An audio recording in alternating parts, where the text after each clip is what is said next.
Good morning, Kristen, Purely Grounded here. I hope that before your feet even got out of the bed this morning that you were in a state of gratitude to our Lord for the comfort of that bed, for keeping us safe through the night, for waking us up another day with our hands and our feet working, functioning, our organs functioning. I wake up and I pray for God to keep my head, my brain, my mind protected from deception, my eyes protected from deception, my ears protected from deception. I pray for God to grant me wisdom and guidance,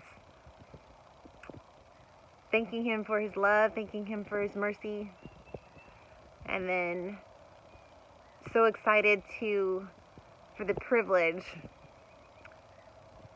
of being saved and having the opportunity to work for Him, to glorify Him in everything I do with my hands and feet, including in the garden.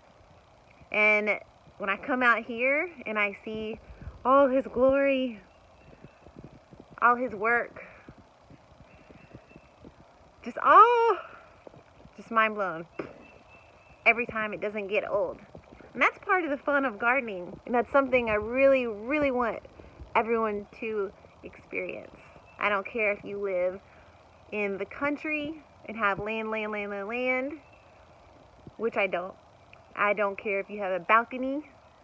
You can put plants on there, pots on there, vining plants up the poles, the columns. Get yourself a little jungle. Get back in there where we started. It's very rad, very fun. Today I want to talk about crimson clover. Have you seen the wild white clover on the side of the road or in your yard? Bees love that. This is another type of clover, crimson clover. And when you're gardening, take it from the veterans who have experimented and failed a lot throughout the years to learn what works best. You're always learning. You want to enjoy experimenting, etc. But you want to make sure you at least have the concepts down. You want to garden smart, right? So not only if you are growing organically, you need to create an environment that is conducive to the natural system, right? The way God set it up is He uses animals to work with the plants. He uses plants to work with the animals, right? They all need each other.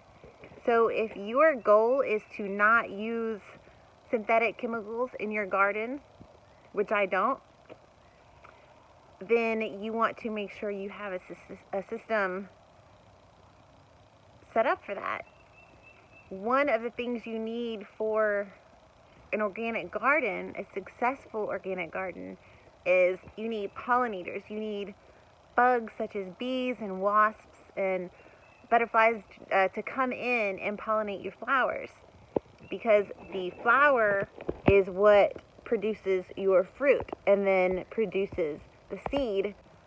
So after you have the plant, and then the plant puts out a flower, you need the bees, the wasps, the pollinators to come in. My pinky is the flower.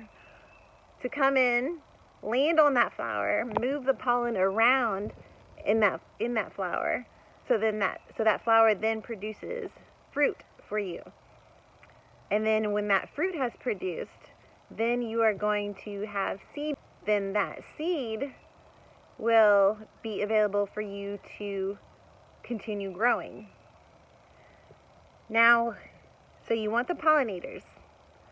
Not only do you want the pollinators, you want pretty stuff in your garden. This is beautiful. So pretty. Not only is it beautiful and it brings in the pollinators, you can dry that pretty flower, make tea with it. You can harvest this stuff at a very young stage which is, we call it the microgreen stage, and I have that right here.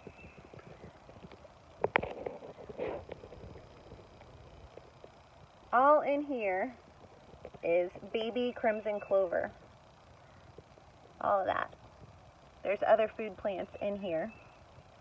But at this stage, you can cut these off and have something to eat. Yumminess for pollinators, which you need.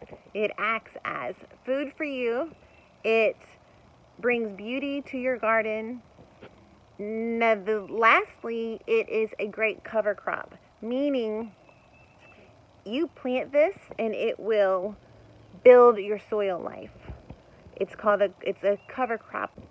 What the cover crop does is it takes nitrogen from the Earth's atmosphere.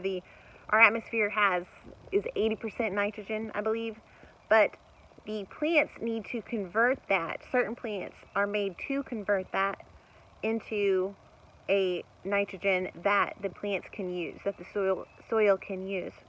So if you take this cover crop, after it's done growing, the flower's dead, you can go ahead and chop it down, chop it at the bottom, chop it up, lay it on your soil, and let it decompose there. And what that will do is add nitrogen to your soil that is ready for the plants, your next crop. So it's multifunctional, it's beautiful. You want to use things like this in your organic garden. You want to grow smart. You can get this this one is from Baker's Creek Seed Company. There's several companies that sell this. Just pick one. Don't think about it too much, just start. You can grow this in a pot, you can grow it in the ground, you can grow it in raised beds, just like I have it right here. Have fun in the garden, grow your own food, start learning as you go, and just enjoy. If you have any questions, please let me know. It's a really fun thing. It's a fabulous way to live. So get your clover in so that the pollinators will flock to you, to your garden, so that you are much more successful with your food plants. And enjoy it as you go. If you have any questions, please let me know. Please like and subscribe and help me reach other people who are trying to grow organically and who also have a love for the Lord, so that we can fellowship and learn with each other. Alright? God bless you guys. See ya.